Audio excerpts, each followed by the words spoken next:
Hey everybody. Sorry I was looking down. I was preparing, not really preparing, but just pulling up the documents and I was looking for some other resources revolving around um, the idea of PTSD and what kind of resources are out there, things like that. There's a national center, but it's really geared towards veterans because typically veterans will go into combat or war and they come back with PTSD. They're diagnosed with having PTSD. Um, but what I found out, I shared a video and it was the sentencing of Ethan Crumbley. Ethan Crumbley was the mass shooter at Oxford High School.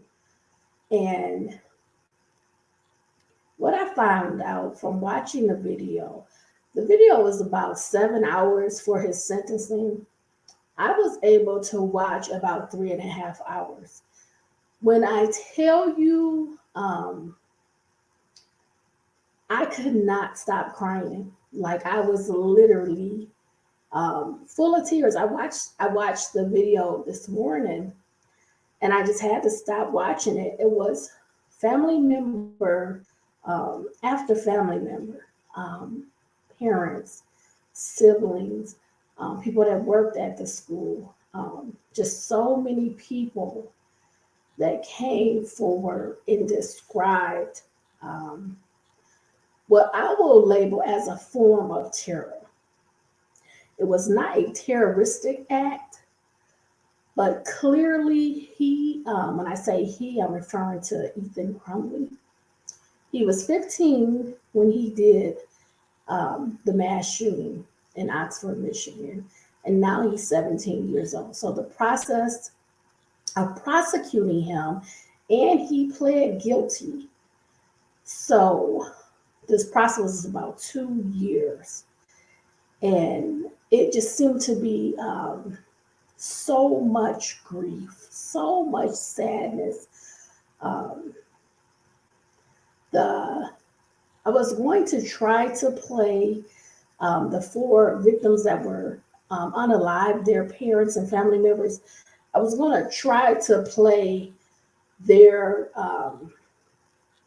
their victim impact statements, but it was just so hard. I'm only going to play one because I believe uh, he kind of summed it up in a way that can kind of speak on behalf of all the parents, all the families, um, the the community. The letters that were written to the judge, just describing the the life of these young victims, um, how they were in sports, how they like to volunteer, how they had siblings. How do you tell the sibling, the younger sibling, or even an older sibling, even how they found out was very traumatizing. Just waiting and waiting and waiting for hours and calling around and searching for your child and calling your child and them not answering. And they're at this Meyer. Meyer opened up the store as a uh, point where everyone could come to collect their child, pick up their child and then leave because you couldn't go to the school. The school was, I'm sure, closed off, marked off, and the investigation was ongoing. So Myers being fairly close to the school, um, they allowed the drop off and pick up, like a space where the parents could be reunited with their child. And the parents whose children were unalive, the people couldn't tell them, all right, it was your child. They had them waiting and waiting, and it had dwindled down to just a few people waiting to collect their child, and they finally called them in and told them. And the devastation, just the sheer disbelief, um, just tremendous, um, just so much hurt. And that was something that the Oxford shooter had wrote about, that he wanted to see. He didn't want to be unalive during the mass shooting. He wanted to be there to see the hurt, to see the pain. He wanted to experience how much pain he could inflict and then watch it. Um, it was just a form of evil. Uh, he wouldn't look up. He wouldn't look at any of the family members that was giving their victim impact statements. One person asked him over and over again, like, this is the last time you're going to see me in person. I want to see you. I want you to look at me. And he would not do it.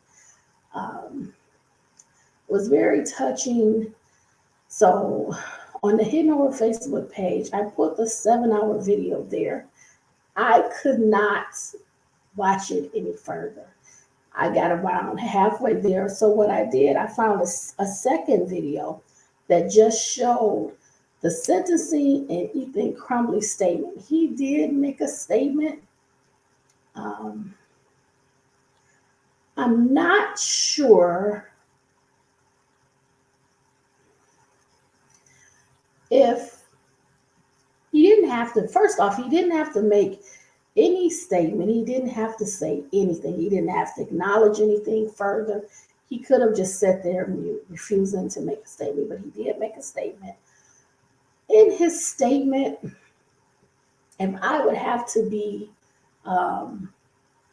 just very honest, it didn't seem genuine. It was not heartfelt. Me watching the live footage coverage of the victim impact statements were back to back to back. At one point, I think we were about 2 hours in, they had to take like a recess. And then it came back on and they started up again, and he didn't have any, he just had his head down. I don't know if he was listening. I mean, I know he was hearing the words, but I don't know if he was processing the words, processing the statements. But when I tell you how the family members described their kids, how they talked about how part of their day, part of their activities they spent, doing these things, taking them kayaking, boating, fishing, swimming. They couldn't do that anymore. And it was heartbreaking. They talked about just even telling their siblings. Some of them had siblings in the same school, and they just talked about how, their sibling is hiding, and now the other one is gone. One of the victims that was shot but made it through, she talked about how one of the other students was there, and she was like her mentor, and she was kind of shy, and they made sure that they put her with somebody that could walk her through her 9th grade year. And she was like someone that, was taking out the time to come through her classes, and she was supposed to be in her class, and she didn't make it. It was just extremely, extremely sad.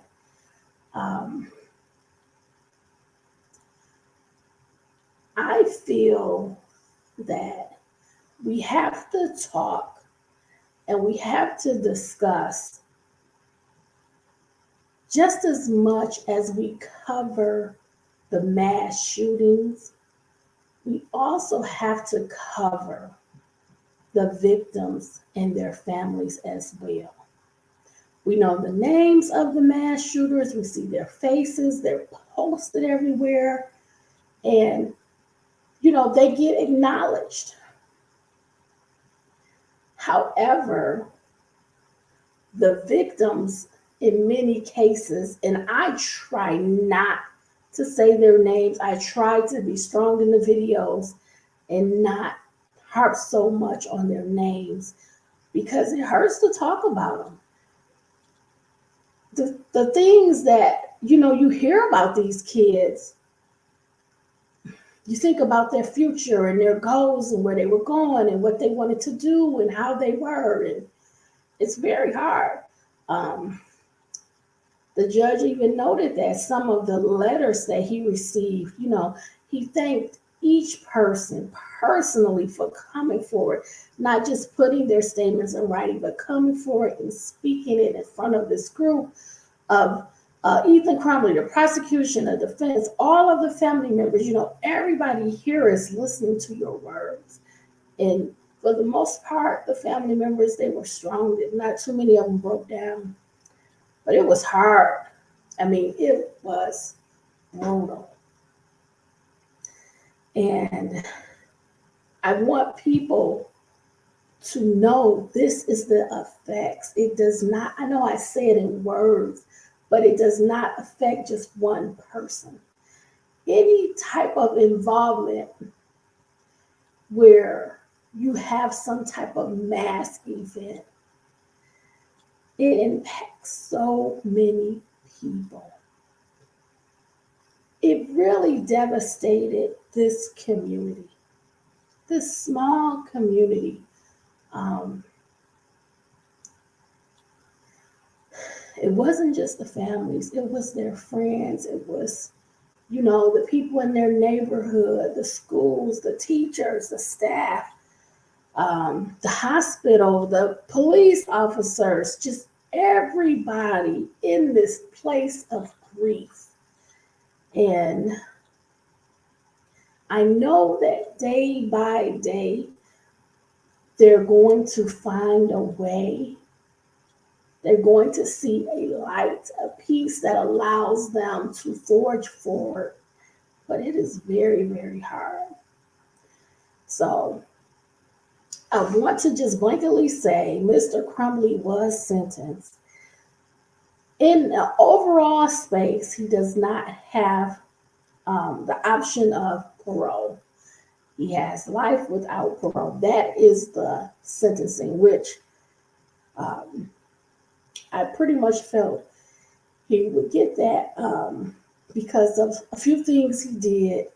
One thing was he wanted a powerful gun that would cause the most harm, that he could shoot the most people. That was one big piece. All of his planning was another big piece. Him torturing the birds, him being able to change his mind. He could have changed his mind after he shot the first person. He could have changed his mind and turned the gun over. He could have went home with his parents. He could have sought some counseling. He could have done so many things, but he didn't.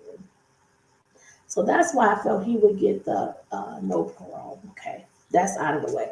So let's go to our article just to read that and get that piece out of the way first. So the article is coming from WXYZ.com.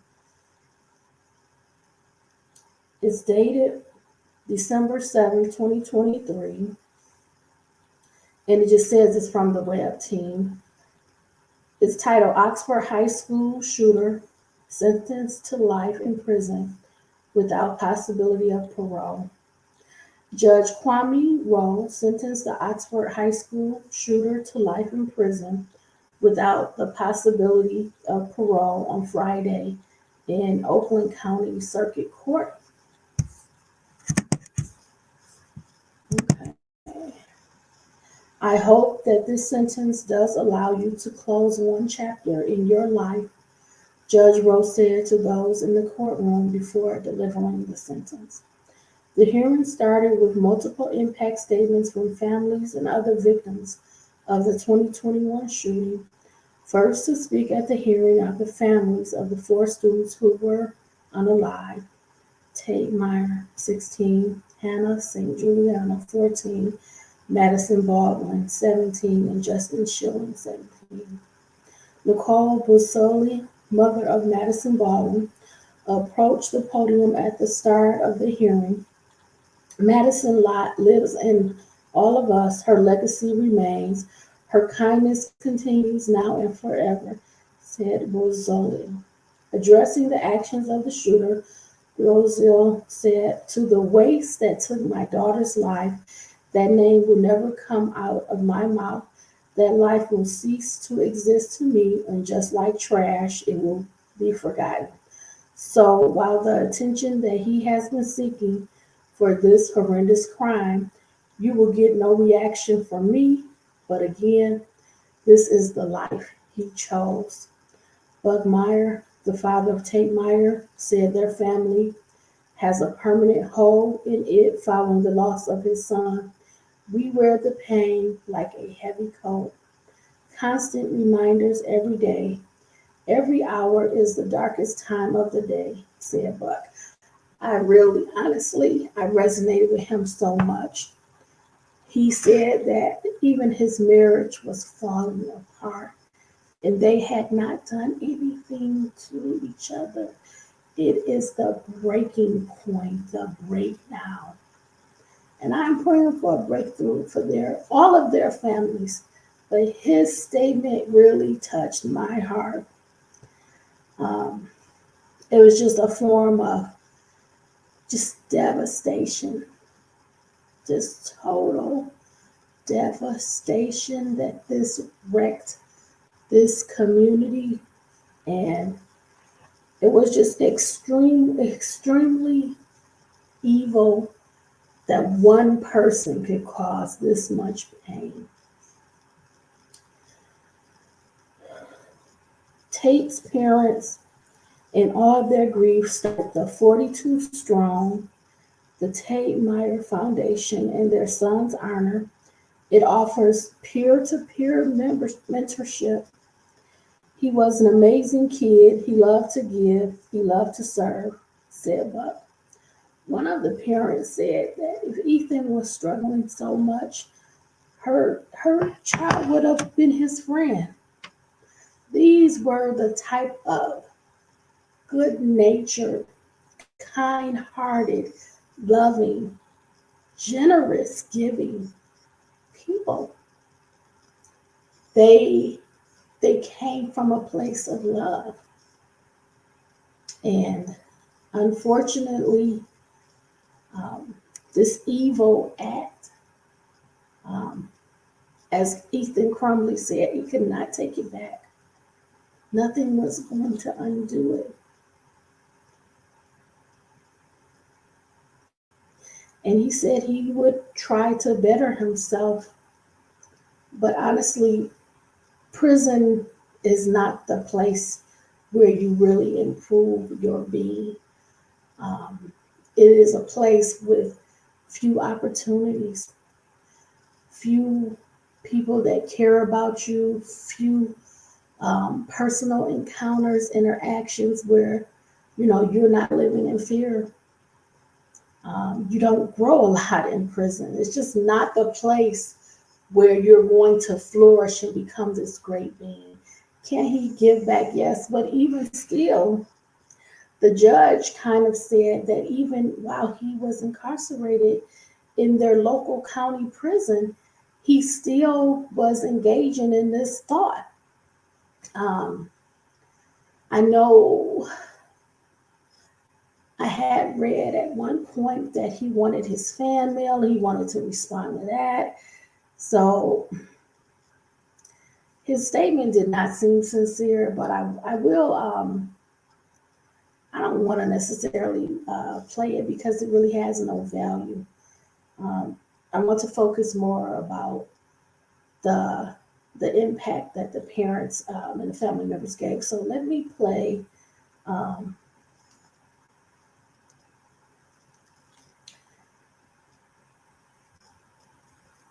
the impact statement.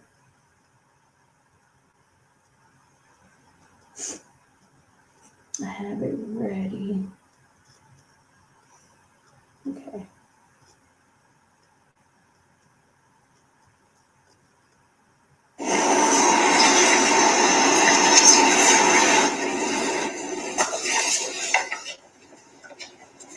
Good morning again, sir. Whenever you're ready, you may proceed, sir. Thank you. Thank you, Your Honor. The defendant envisioned, researched, planned in detail, and then proceeded to execute his plot to murder and terrorize his fellow students. He chose this course of action and carried out these murders simply to make himself feel better. Take a moment to really think about that. He was not acting in self-defense. He did not make a mistake, nor act accidentally. He purposely murdered my daughter, Hannah, and 3 other children in order to make himself feel better. I want to make my position regarding the defendant's sentencing and his future very clear. There can be no forgiveness. There can be no rehabilitation. There is absolutely nothing that the defendant can ever do to earn my forgiveness. His age plays no part. His potential is irrelevant. I just want to pause it for a minute.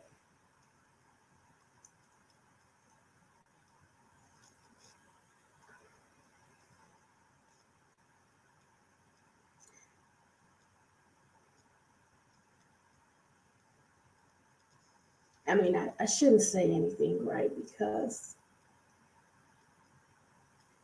I should respect his feelings. I'm going to respect his feelings. I'm not going to say anything.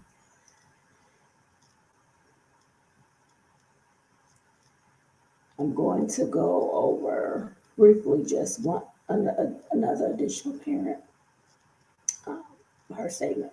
I'm trying to just highlight them slightly. Just, 1 or 2 minutes. Much joy to the world.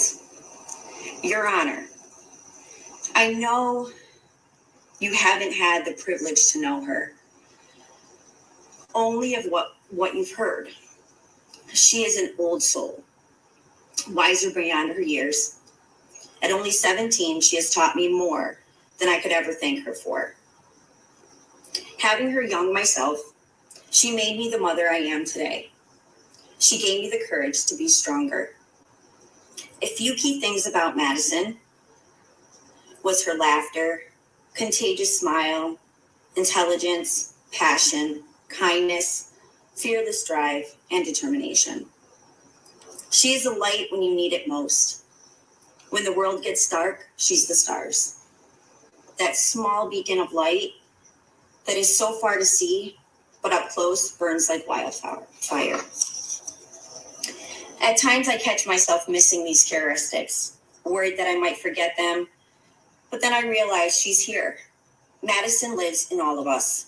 Her legacy remains, her kindness continues, now and forever. Okay, so that was another parent. So we're going to go a little bit further.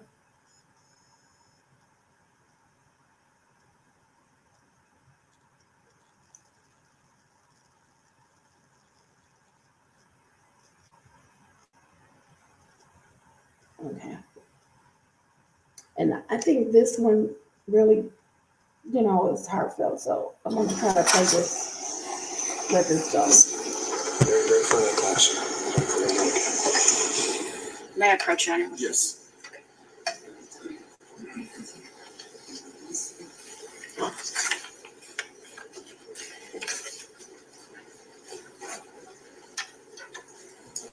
Thank you. Good morning, sir. If you could, please state your full name for the record.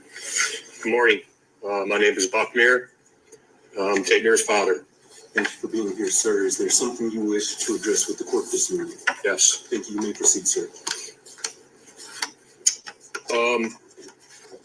So as I kind of prepared for this, I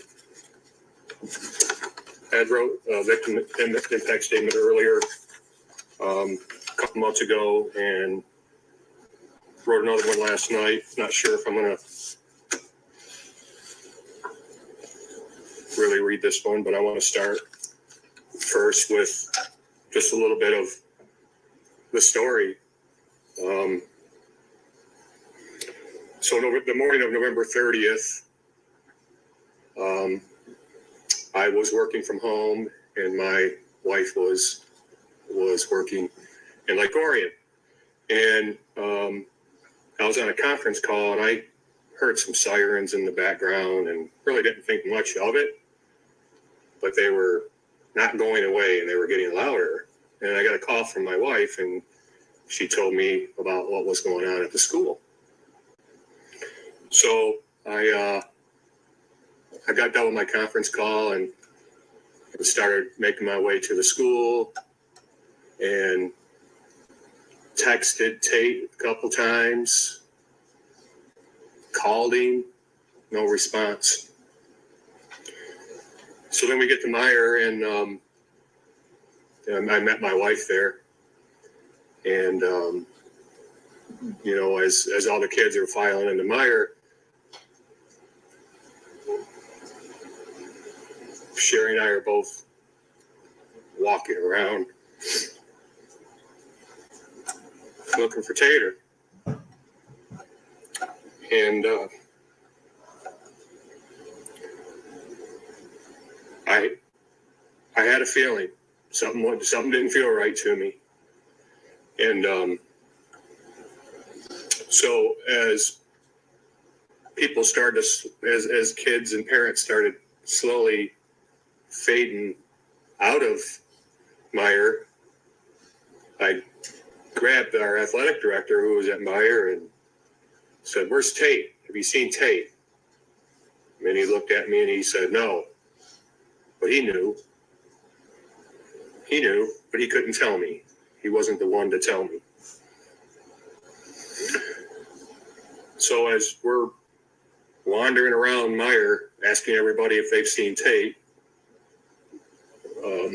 we got summoned to the manager's office at Meyer. And were delivered the news that Tate wasn't with us anymore. And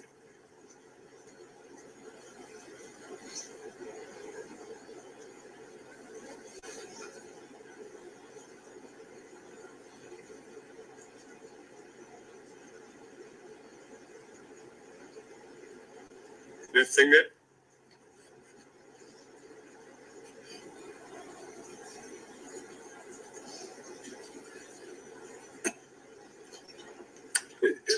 thing that stands out to me was what my wife said.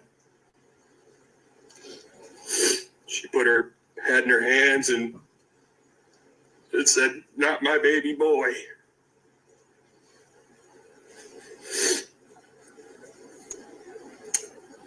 So we walk out of the room and in shock, not really sure if what we heard was real and true. So we had to make our calls to Trent and Ty. And I can't remember who I called, who Sherry called, but I didn't know how to say it. I don't know. I can't remember who it was, Trent or Ty, who I talked to. And I didn't know how to soften it. And I basically said Tate was killed. And so the boys came to Meyer and we left as a family to go home. And when we got home, we were just a bunch of zombies and we were kind of walking around, and believe it or not, we cooked dinner that night. And had a couple visitors. And, you know, as we kind of are working our way through this process, it's been quite a journey. I can tell you that,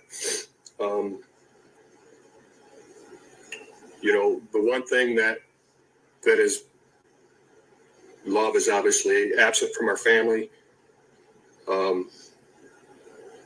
because there's no joy. When you have joy, it's easy to love.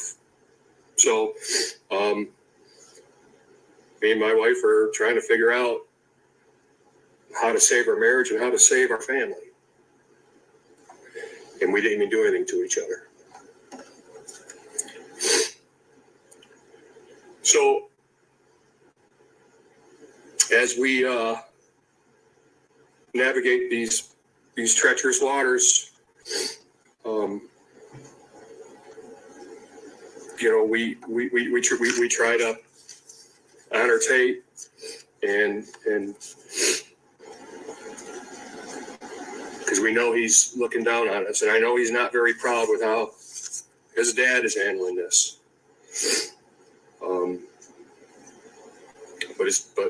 But his dad's fighting, his mom's fighting, and his brothers are fighting. So I'll read a little bit of this victim impact statement here. This is kind of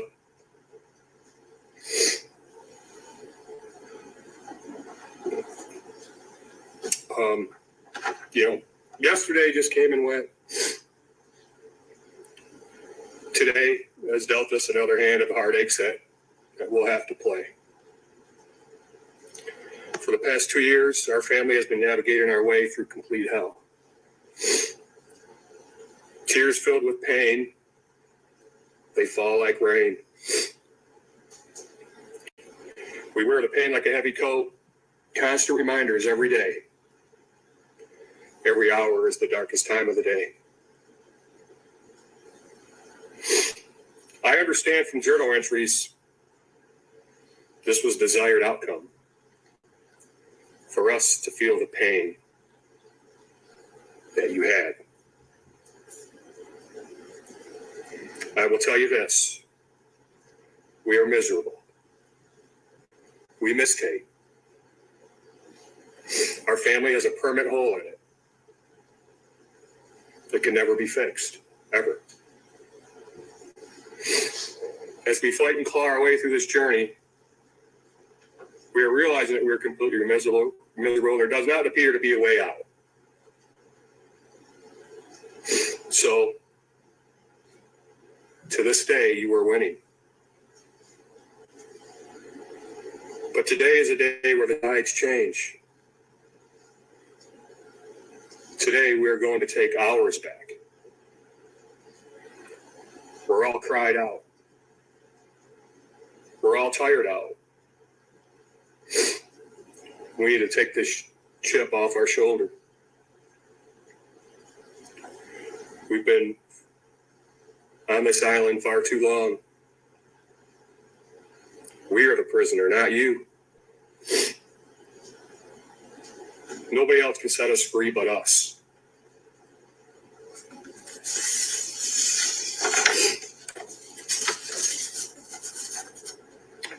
In life, sometimes what you need is exactly what you fear.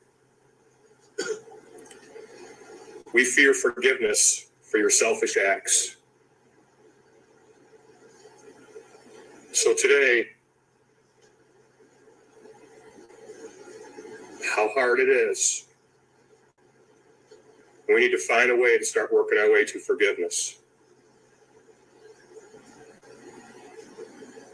Forgiveness to you, forgiveness to your parents, forgiveness to the school.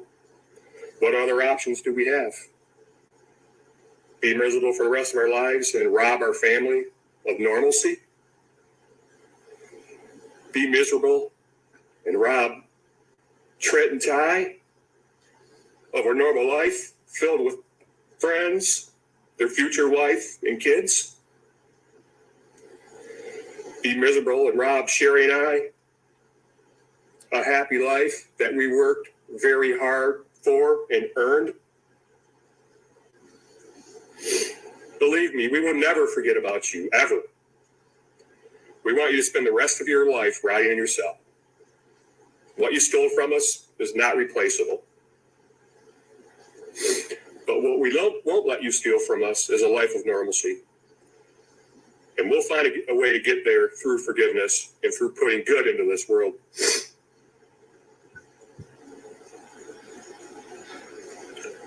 I'm sure you've heard about our peer-to-peer mentoring program we started, 42 Strong. the Tate Muir Foundation. We launched it after the tragedy in honor of our Tater. He was an amazing kid. He loved to give. He loved to serve. Went to the same elementary school as you. You knew him.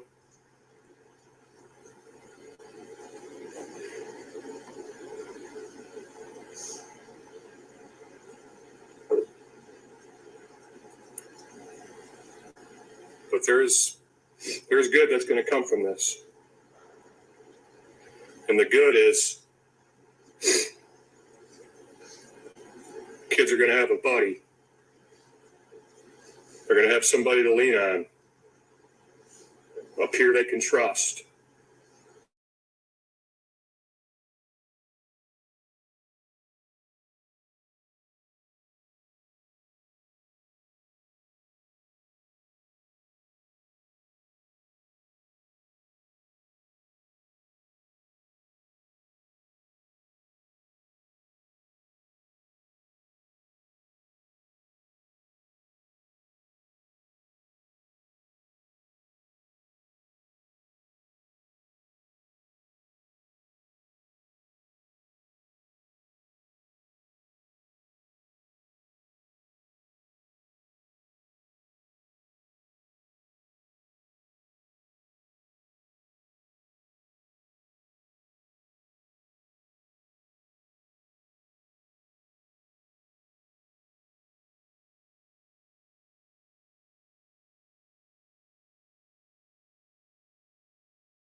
Okay, guys, sorry about that. Something happened with my connection.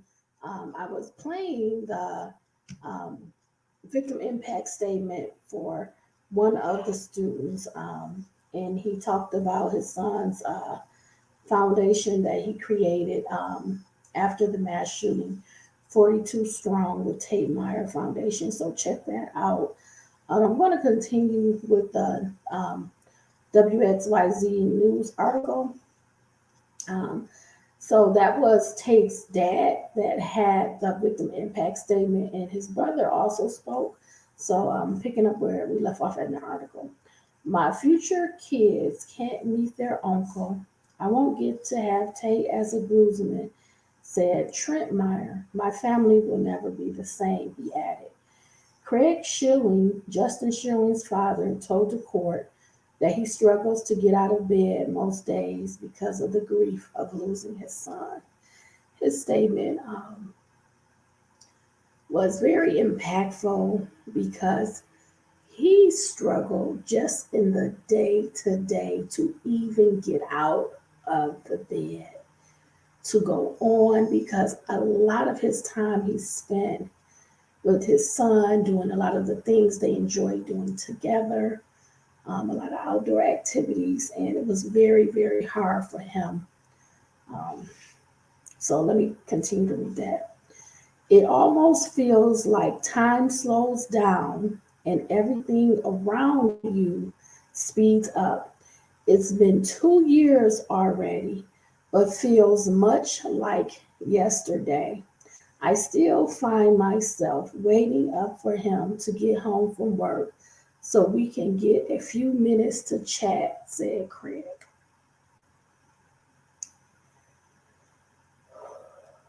It's hard to even read.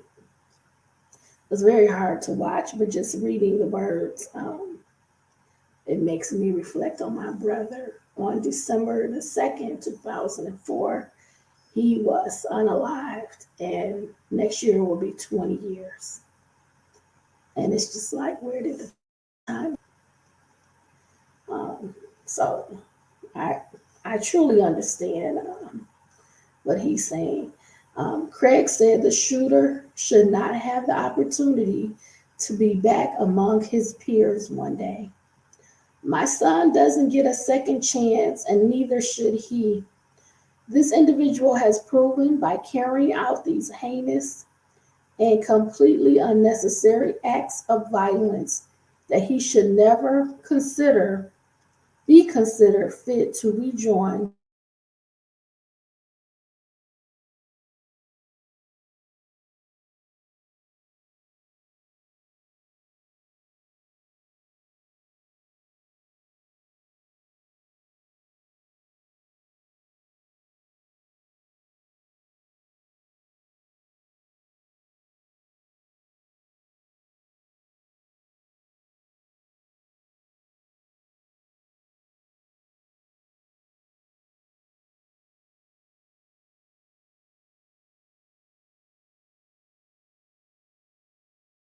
in Madison.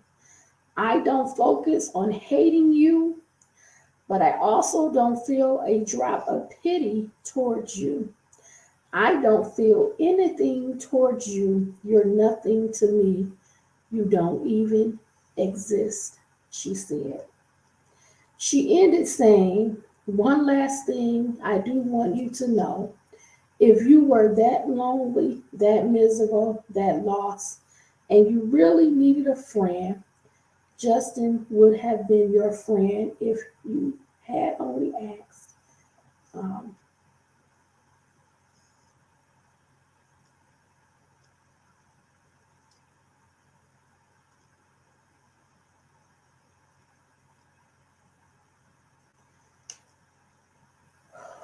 Sometimes you just don't know. When you're going through something, people sometimes have no idea what you're going through. And sometimes you just need a friend, somebody that you can talk to, someone that may feel similar or is just a good person that is willing to listen, right? So at times when you think, you're at the end of your rope, there may be somebody out there that can understand or sympathize with you. And I just feel it's just extremely important to get the message out that this is not an option. Doing something like this harms so many people. And if you're hurt or hurting, or you're having these feelings or these thoughts, the best choice is always to seek help. You're going to harm yourself and possibly others when you don't.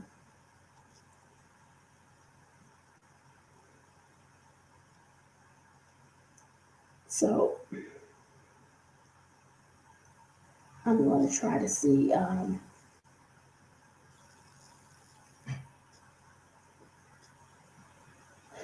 Rena St. Giuliani, sister of Hannah St. Giuliani, read her impact statement along with one belonging to her mother.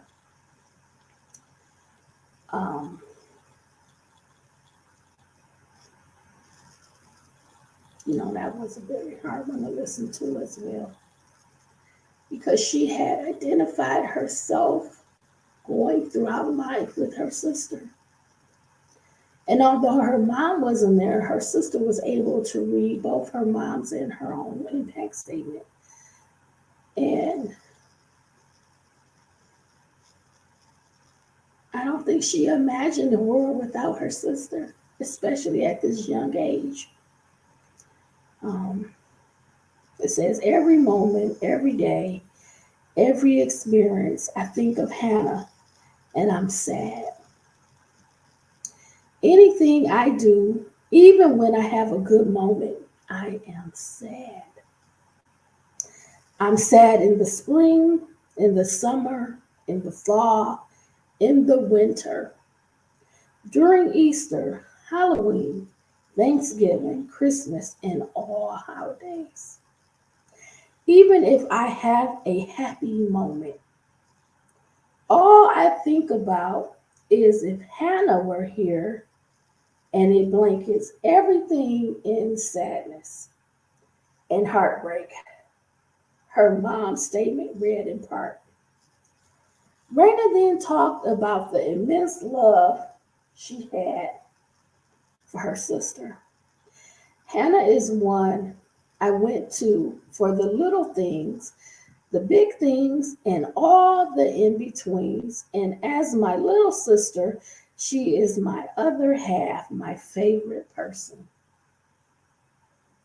She completes me.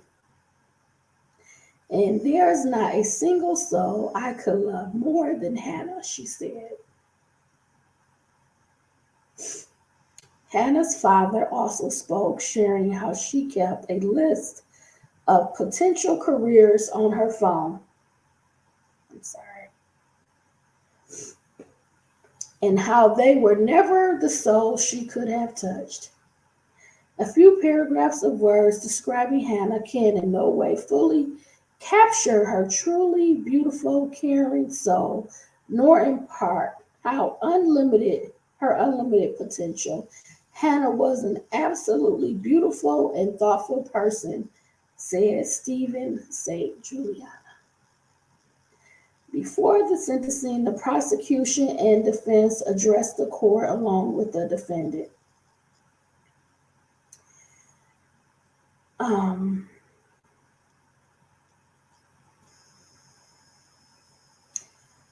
going to play that sentencing. And we'll wrap it up for today.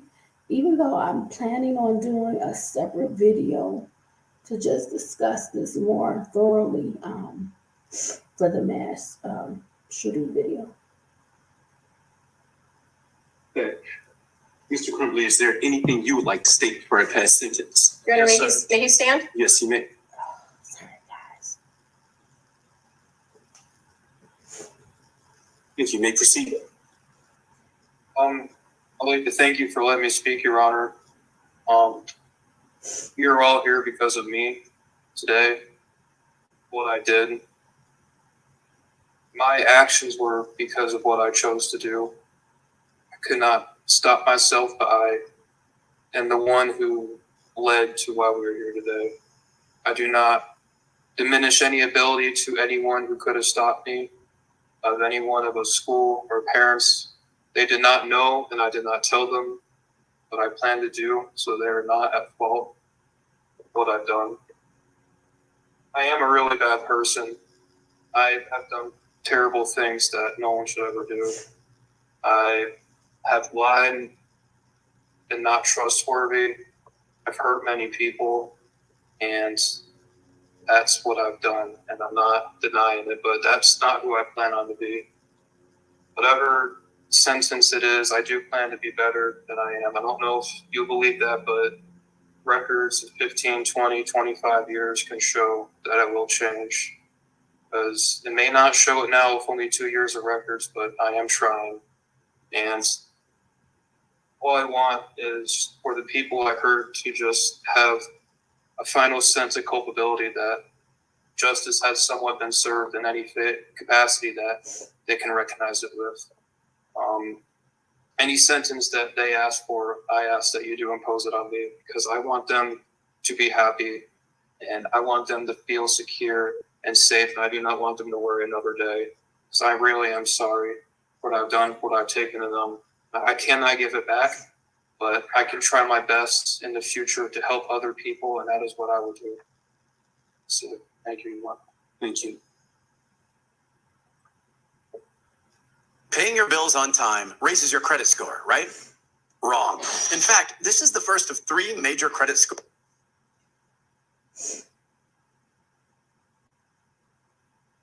So that was Ethan Crumbley's statement to the court. It didn't seem sincere. It didn't feel sincere. I cried With that, this throughout court the has impact listened statements. to extensive evidence in this case. I heard 4 days of testimony from the Miller hearing. I presided over numerous placements hearing. I conducted the initial placement hearing in this case. And so the court is fully aware of the defendant's upbringing. I'm fully aware of the circumstances that brought him before the court. First, to the victims of the deceased, the court sends out its sincerest condolences to their family. To the injured victims and to those victims as it relates to count 1, terrorism causing death, thank you for your courage and strength in speaking today, as well as sending written correspondence. As counsel has pointed out, the court has read everything that you've submitted. I've read the defendant's sentencing memorandum. I've read the people's response thereto. I've read all of the exhibits that were attached, and I've read every single victim impact statement over the course of 3 days. Probably took me closer to 36 hours to read all of this. And so I've read everything and have gone back through the complete file. The letters truly gave the court a sliver of insight into the unique and amazing personalities of Justin, Anna, Tate, and Madison. The court cannot begin to imagine the fear that the parents of those students at Oxford High School had on November 30th, 2021. I cannot even begin to fathom. To have to wait in mire to see if your loved one will return is heart-wrenching. And that's true terror. And not to have your loved one show up at mire, the court could not imagine the pain. I know that whatever sentence the court imposes will not bring your loved one back or cure the mental anguish or lifelong physical scars that some of you have. But I hope that this sentence does allow you to close one chapter in your life. I also want to thank law enforcement that responded that day, because I know this has not been easy on them as well. As previously stated, the court has read defendant's sentencing memorandum and the people's response. Again, defense argues that the defendant should receive a term of years because of the defendant's alleged mental illness. Defendants cite People versus Bennett 335 Mich. at 409, a 2021 case. The court notes that it is not saying because the defendant may be mentally ill that that automatically means he's irreparably corrupt. What the court notes is that he has an obsession with violence, that this act involved extensive planning, extensive research, and he executed on every last one of the things that he planned. As the court stated in its written opinion and order regarding the Miller hearing, defendant's alleged mental illness did not interfere with his ability to extensively plan for months his actions, nor did it interfere with his ability to execute those plans. This started with him asking for a better gun to conduct the school shooting. He had initially a .22 caliber weapon that he wrote would not do enough damage. And so weeks and weeks prior to this offense, he started to formulate this plan and knew and asked for the weapon that he could cause the most harm with. As counsel is aware, the goals of sentencing do not only involve rehabilitation, but also involve deterrence and punishment. Deterrence is two parts. It's private deterrence for the defendant in hopes that they would never commit an act like this again. But then there's also public deterrence, where the public sees the punishment that the individual has received in hopes that the public will never do anything like this in the future. The court has read the report from Guidepost Solutions. It's very lengthy. Respectfully, the court does not find this report to be mitigating in this case. The report simply points the finger at Oxford Public Schools. While the court agrees that more possibly could have been done, that issue is not properly before this court. We are here for sentencing based upon the defendant's actions, not the alleged shortcomings of others. As the defendant pointed out himself, he took responsibility, and he himself is not asking this court for a term of years. The court cannot underscore defendant's extensive planning and execution in this case enough. He practiced shooting at a gun range. He practiced racking and unracking the gun. And on November 30th, 2021, he could have chosen not to conduct the school shooting. When his parents were called to the school on that morning for his drawings, he could have said something then. He had a gun in his backpack at that time. When the school counselor advised the parents to please get him help within the next 48 hours, he could have stopped then and simply accepted the help that was going to be offered for him. Because according to the reports, his mother said that she'd get him the help. He could have changed his mind. Unfortunately, after shooting the first person, Phoebe Arthur, he could have changed his mind at that point. But he didn't. He continued to walk through the school, picking and choosing who was going to die. As the defendant said in his own words, this is nobody's fault but his own. He stated this afternoon that with help, that probably would not have stopped him. That is absolutely concerning to this court. That's how bad his mind If you have an hour this week, you can learn 100 songs on the piano by learning just 4 chords. These. The court apologized to the victim for the bluntness, but defendant shot and killed Justin Schilling at point blank range after having him get down on his knees in front of another student. He shot Hannah, who was already shot once before. He walked up to her to finish the job by shooting her again. Yes, he did. That is an execution. That is torture. He shot most people multiple times. And as he wrote, he did this for notoriety. And he wanted to go down in history as the biggest school shooter in Michigan history. The court cannot ignore the deep trauma defendant caused to the state of Michigan, but in particular the Oxford community. The court simply cannot ignore that. Yeah. The court notes that teachers and students returned to Oxford High School after this tragic event. The court cannot even fathom or imagine walking through the halls of that school knowing that your fellow student, your friend, your classmate was killed in a restroom or in the hallway. Most, if not all of the letters that I read advised the court that there are a significant number of people in Oxford that now have PTSD, that now have survivor's guilt, and deep depression that arose from this incident. Defendant's actions clearly created a new normal for all of the individuals involved, and all of those indirectly impacted as well. Unfortunately, this is what the defendant wanted, as he wrote in his journal. He wanted to see the impact of his crime, which is why he did not take his own life. Again, this goes back to the defendant's extensive planning. He chose not to die on that day because he wanted the notoriety. The terror that he caused in the state of Michigan and in Oxford is a true act of terrorism. Respectfully, defendant is the rare juvenile before this court.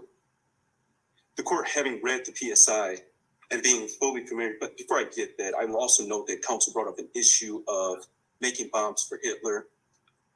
The court, that does not change the court's opinion about the defendant's obsession with violence. I thank Ms. Hott for bringing that to my attention, but it still does not change the court's opinion about him being obsessed with violence, because his obsession was also outlined in the websites that he visited.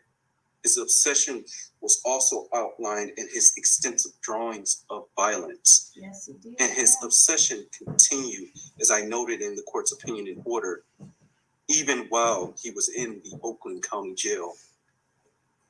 With that, the court, having read the PSI and being fully familiar with the defendant and the underlying facts of this case, believes that it is in the best interest of justice, as well as proportionate to the needs of this case, to sentence defendant as follows. As it relates to docket 2022-279-506 FC, count 1, terrorism causing death. Sentences of the court is that defendant shall serve life without the possibility of parole, credit for 8 days served. Counts 2 through 5, homicide, first degree. So I'm not going to have, the whole sentencing go through. The bottom line is he's not going to be eligible for parole. He has life without parole. I can barely digest and process the level of grief that the parents, the siblings, some of the other victims that were able to heal and come out of the hospital, some people from the community, just the level of grief. As the judge stated, a lot of the people involved have PTSD now. They're just struggling. And I'm just so glad that this case will be behind them now, that they will be able to at least have this behind them and have the reassurance that he's not going to be able to be released, and that they can pick up the pieces as the best they can to move forward. When something like this happens, it really destructs, it strips away at the fabric of your life. It uproots it, and it's like being in a haze. You don't have any sense of time, and it's such a mind just on your mental. It's you're just fragile. You're fragile. You just do the best that you can. And for the most part, like I said, it's been 19 years for my own brother's unaliving. And it's not as fresh as it happened 19 years ago, but you never really get past it. You have so many memories, and you try to keep their memories alive in a sense, and honor them and remember them, and you just living sometimes day by day, and you can't get away from it. You have to deal with it. You have to talk to people, you have to see their kids. We have things, and it's always a reminder that person isn't in the picture, that person isn't there, the kids come and you see their face. It's just so much grief. You have to fight against that evil. And I feel because this was the first mass shooting in the state of Michigan, and the community, the school district, I don't think that they had imagined it. Not to say that, all across the country in the United States, you see a lot of schools teaching students about, preparedness and lockdowns and, active shooter type of training at an early age, right? Um, you're not imagining that this would happen in a community, and then the ripple effects, and just having someone that has the mentality of destruction, of devastation, of having the even desire to want to see um, this type of pain, and see the parents hurt and crying, and he wanted the parents to unalive themselves from hearing about their kids passing. I mean, this is demonic. This is evil. So I want to do a separate set of videos kind of focusing on mass shootings. It's so many parts to it, right? Because in all honesty, it's really different conversations that would be attached. You have some issues of the mental health, the PTSD, the depression type of things. And then you also have to look at, you have more self-unalivings than mass shootings. You just don't hear about it. You don't hear about how many people are struggling with their mental health and then unaliving themselves. You just don't hear those numbers. But when I tell you they're higher than the mass shootings, you have more people self-harming, unaliving themselves than mass shootings. I guarantee it. I can't really talk about certain things, but I know, and I'll just get the statistics to support what I already know, but I will get the statistics. So, why is that? Why are so many people choosing that, over other things? I know there's a lot of issues with resources, and a lot of mental health facilities closed down 20 years ago, 25 years ago. So there's not a lot of places. So that's just another conversation that needs to be had. But my main focus is the mass shootings. And then there's other branches of that tree that can't be overlooked. But my concern is, and why I'm bringing this, for two reasons. One, James and Jennifer Crumbley, Ethan's parents, they are the first parents to be arrested for involuntary manslaughter attached to Ethan Crumbley's mass shooting. That's one reason, okay? And the second reason is to address, to acknowledge, to uncover, to discuss mental health, right? And, what can we do? I need to do, my daughter and I, we talked about it a little bit earlier, because I was pretty, it was a lot to listen to the victim impact statements, but I need to listen to the victim impact statements because I need to be able to bring to you the honesty, the truth, the devastation.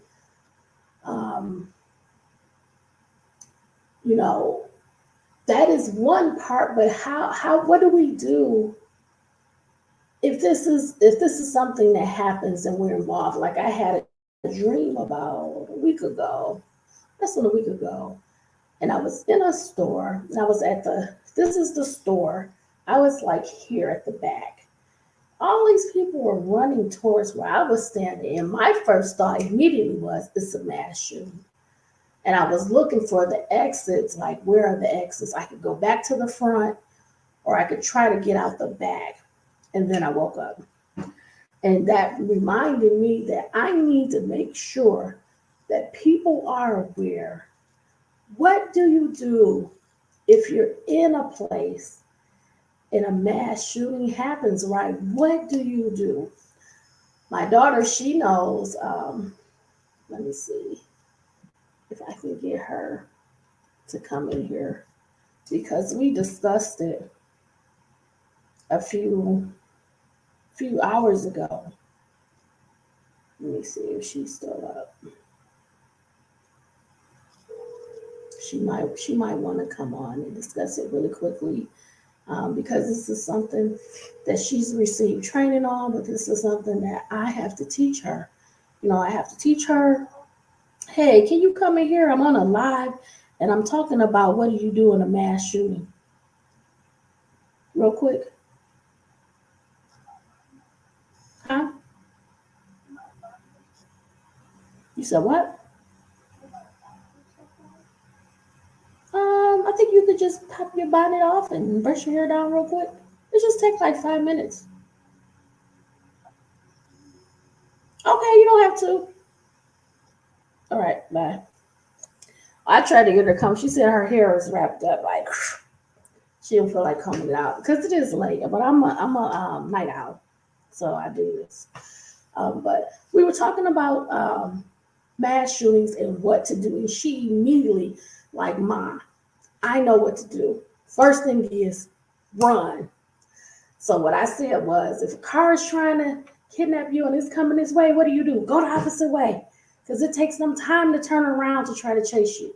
You know, get away, get out, run. If you go into a space, know where the exits are. If you always go to Rite Aid, if you always go to Kroger, where are the exit signs? How do you get out? How do you get away? Because the danger of hiding is, what if they come to where you are? And if you don't know this, you have to know sounds, right? Sometimes that GUN shot, that sound, it can sound like fireworks. It could sound like some construction noises. It could sound like popping sounds. Know those sounds. Try to figure out where they're coming from and how to get away. Like, I have a strategy. If I'm in the store, just like in the dream that I had like 2 exit signs. Get out where I came from, the front.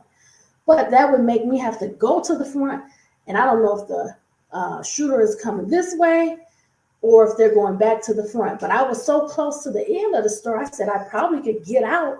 It's got to be a way out of here, like a back way, or if they put the merchandise somewhere and I could get out this way.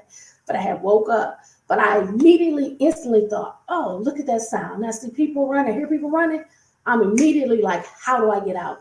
So first thing is run, get away. I even tell you to do this if somebody is trying to snatch you. Fight back. Do not let them take you. Do not let them put you in a car. Do not let them take you into a home. Scream, fight, kick, whatever you can, because if you make enough noise, they may just release you to get away. Because remember, they're thinking they don't want to get caught. Okay? So first thing, run, get out. Get away if you can. If you have to take the steps, if you can get on the elevator, if you're at your job and you know where all the exit signs, be familiar with exit signs. Don't go hide in the bathroom. Now, if the door locks, you may have somewhat of a chance because unless they have access to keys, they can't get into that space, right? So if you can get in the room and lock it, turn the lights off, make it appear that there's nobody there. Mute your cell phone. Hide under something where they can't visibly see you. Mute the cell phone, turn the lights off, and if you can, if you have access to your phone or a phone, call 911, get help. Okay, get help. Now, if you can't get away, you're going to have to figure out, how can I fight back? If this person comes up to me, you might have to fight back. If it's a group of you, get together, figure out what can you use as a weapon. Open up the drawer and say, okay, this could be a weapon. I'm showing you, this is my little short-term office, so I'm improvising, but this is stuff like razor board, but this could be a weapon, let me open up this drawer. Okay, if I had scissors, these are pens, but if these were scissors, you might have to use that in a weapon form, even if you have ink pens. This is the sharp part. You might have to attack the assailant because they're trying to hurt you. They're going to hurt you. Mr. Crumbley, in his mass shooting, he went back and, and that's not the first time. They'll come back and pow you again. The one that was down south in the grocery store, he went back and did headshots to ensure the people were unalived in that racist attack. So you might have to fight. If you decide to hide and the person is able to get in, if you can bling stuff up against the door, push a dresser, push whatever you can up against the door. But if they can get through that door, if they can bust through that window, it's a good chance they're going to try to shoot you. So gather whatever weapons you can find. Look for a weapon. Look for something that has some distance so you don't have to be up close. If you have something small, you have to be up close to them. If they have a GUN, there's a good chance they're going to shoot you before you can get up close to them. But you could gather in a group, or if it's just you by yourself, be prepared to fight, attack them, fight back.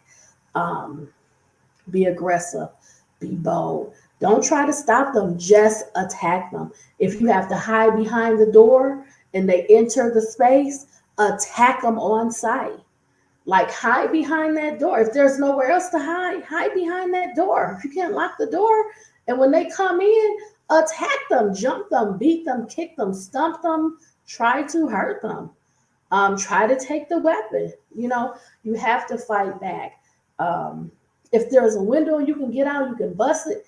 Some people work in high-rise buildings. You can't climb out of one. You can't break a window, but you might have to hide, okay?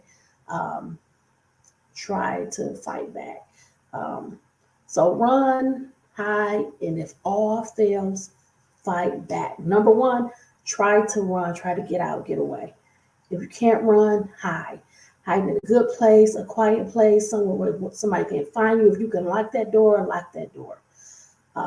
If you can't hide, or if you're hiding and that person comes, don't try to reason with them. Don't try to talk them down. Don't ask them for the weapon. Be prepared immediately to fight back with all your might. Try to make a weapon of any kind. Fight back. Okay? So I want to do a video on mass shooting so we can get rid of some of the myths.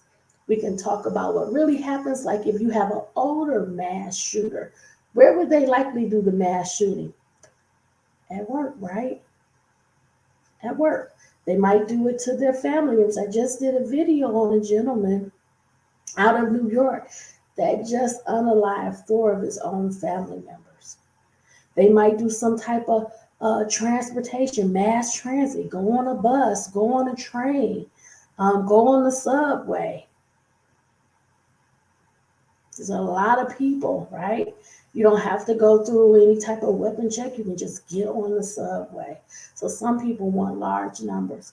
So they will take a weapon that they can conceal, a GUN, a knife, something of those sorts, and just attack people. You can attack a lot of people, right? So what if you have somebody younger, a teenager? Where would they go? Likely to school. They might go to school. Under, I would say, 20 years old, they might go to a school. If you have somebody between 20 and 40, 20 and 35, where do they usually have those mass shootings? At a mall. They might have them at a church. Where have I seen other ones? At a grocery store, wherever people are gathered. where they're not being searched. They can easily walk in, they can easily blend, you can easily go into a mall, just go park. You're in there, nobody's searching you. Nobody's thinking that, somebody's just gonna break out and start shooting people at the mall. But that's what happens, right? So things like that, what's the percentages? We typically know that there is age or race where we primarily see most mass shootings, but also there's certain areas that have very high mass shootings. Certain states that have one mass shooting after another, so many. We have to consider that. Why do certain states have higher mass shootings than other states? Things like that. So it's just a lot that I want to talk about in that video. But I'm glad that we're closing this chapter for Ethan Crumbley. I just get the feeling that we're not hearing the last of him. I don't know. I have the feeling that this is not it for him. I know in his statement, he said, well, his parents didn't know. But this is the thing, though. As a parent, it's our job to know. On the surface, what's going on with our kids? So that means we have to ask questions. We have to show up. We have to be involved. We have to come into we have to talk to you. We have to know what's going on your phone. Where are you when we're not around? Are we involved? Are we showing up? Do we know who your friends are? What are you talking about? What are you spending your time doing? If you're not at school, when you're at home, what are you doing at home? What are your activities? If I'm at home and you're at home, then how do I not know what you're doing, right? I'm not spending any quality time with you. I'm not putting you in any programs, that would be cultured or some type of music appreciation or art or karate or some athletics or academics. What are we instilling in these kids? What kind of conversations are you having? What are the thoughts in your child's mind? Are you talking to them? Are you letting them express themselves? Are they able to ask you questions? Are they able to go to you with concerns? I tell my daughter, we can talk about anything because I don't want you to go to the street to talk about what you're feeling, what you're thinking, getting advice from them. No, mom is here. And even if you think I'm hard sometimes, I'm a human being. I was a teenager once before, and I'm here for you, here to talk to you about anything. If you want to talk about boys, if you want to talk about sex, if you want to talk about your period, if you want to talk about relationships, dating, how to handle things, if you want to talk about if you feel sad.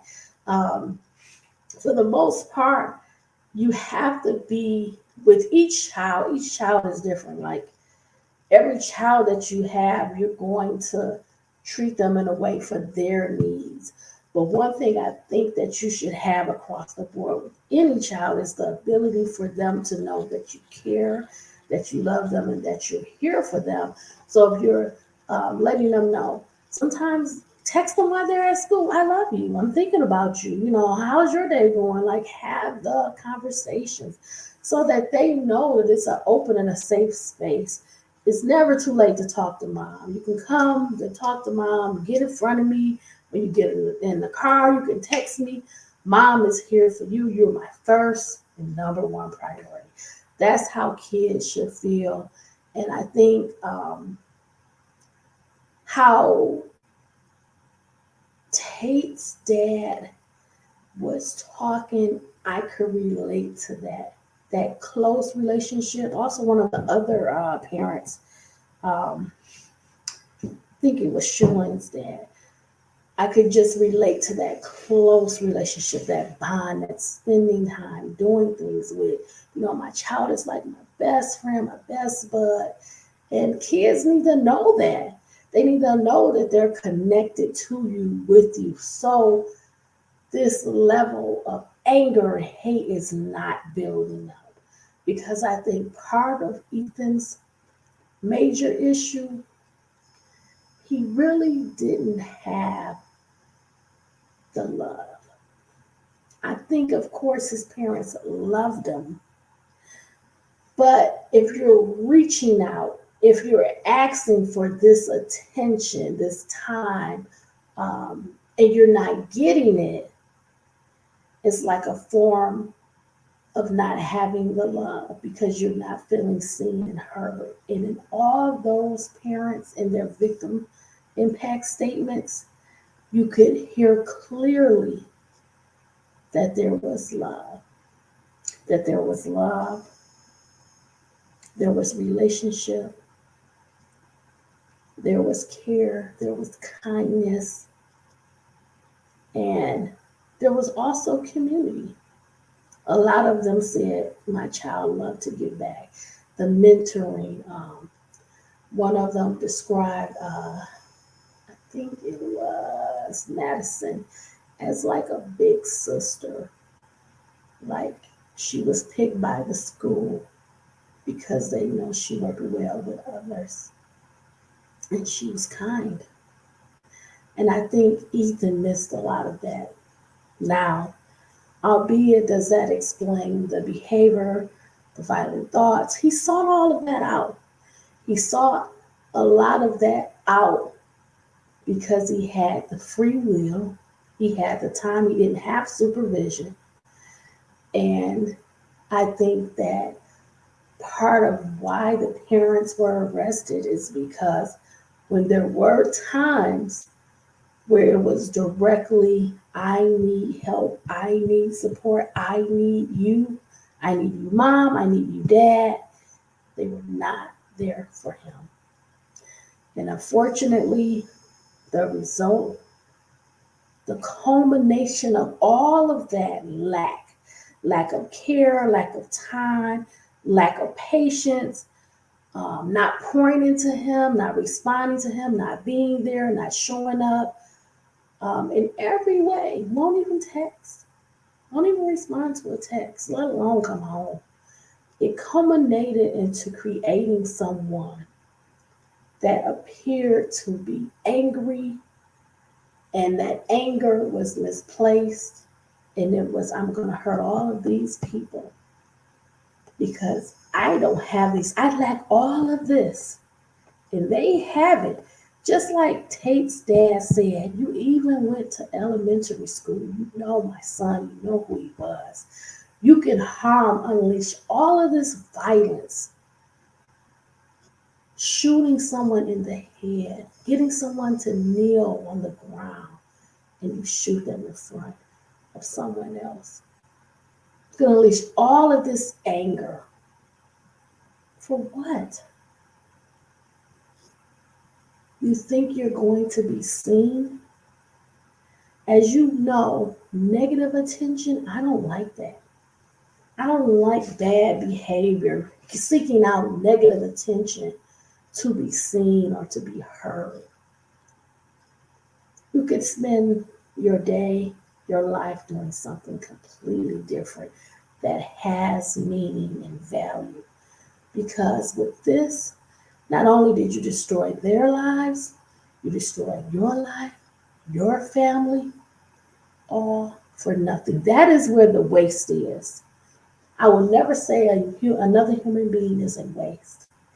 But to me, the waste was the result, the end result of all of this. So again, I just don't think we're done with Mr. Crumbley, but we have James and Jennifer Crumbley's cases, his parents coming up to go to trial in January of 2024. So this is not completely over. We're going to be facing that in a month. So let's look to the new year and let's see where this goes. Let's see the legal arguments in this case against James and Jennifer Crumbley for involuntary manslaughter for the death of those 4 students, okay? So thanks for checking out this video. Remember to stay smart, stay safe, stay savvy.